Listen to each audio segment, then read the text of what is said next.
Le sujet du solaire, aujourd'hui, n'a pas été suffisamment investigué. Il y a largement de quoi faire.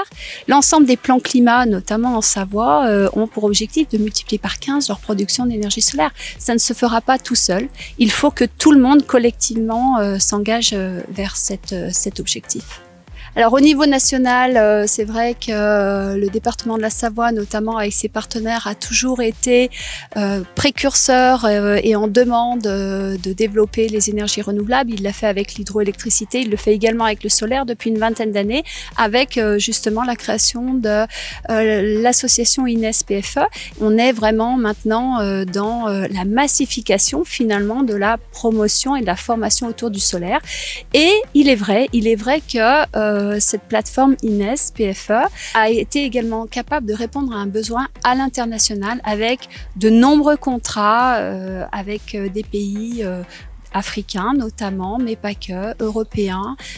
Donc un sujet qui effectivement a largement dépassé les frontières de la Savoie et de la France. Aujourd'hui, cette plateforme que nous voyons, c'est aussi l'aspect très concret du déploiement des énergies renouvelables en formant les professionnels qui vont pouvoir ensuite répondre aux besoins, aux attentes des entreprises et peut-être des habitants. Le bâtiment est un bâtiment un peu, je dirais, démonstrateur en quelque sorte, avec beaucoup d'innovations qui fonctionnent en fait en routine presque, donc ça veut dire que c'est possible. Beaucoup d'intelligence dans ce bâtiment, le bâtiment de demain.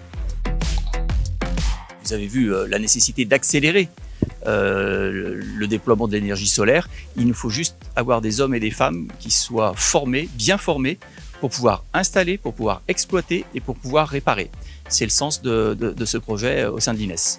Sur ce projet de 120 000 euros, qui a consisté en l'achat du matériel que vous avez derrière vous et qu'on retrouve également dans un certain nombre de salles à l'intérieur, puisque nous avons 1400 mètres carrés en extérieur, 350 mètres carrés en intérieur, pour doubler, voire plus demain, le nombre de personnes formées chaque année.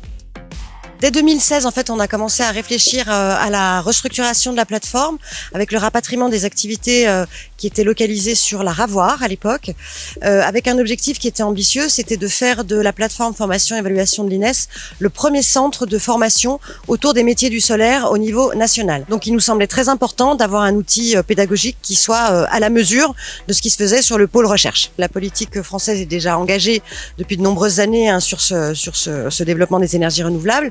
Si aujourd'hui on a la chance d'avoir cet outil de développement important en Savoie, c'est parce que les territoires se sont fortement mobilisés avec le concours de l'État, bien évidemment. Savoie Technolac a été créé il y a quasiment 4 décennies à la suite de la fermeture de la base aérienne et des élus à l'époque et des acteurs de la vie économique ont eu l'idée de reconvertir cette ancienne base aérienne en faisant un pôle d'excellence sur les énergies renouvelables et sur les réseaux numériques, autant de sujets qui nous occupent maintenant matin, midi et soir, dont on entend parler. Ils ont eu cette anticipation, cette intuition. Alors une plateforme telle que celle de l'INES permet d'avoir au département un acteur de premier plan au niveau national et au-delà, et nous permet de montrer l'attractivité de notre territoire et d'être sur les solutions de demain pour pouvoir assurer la transition énergétique de notre société.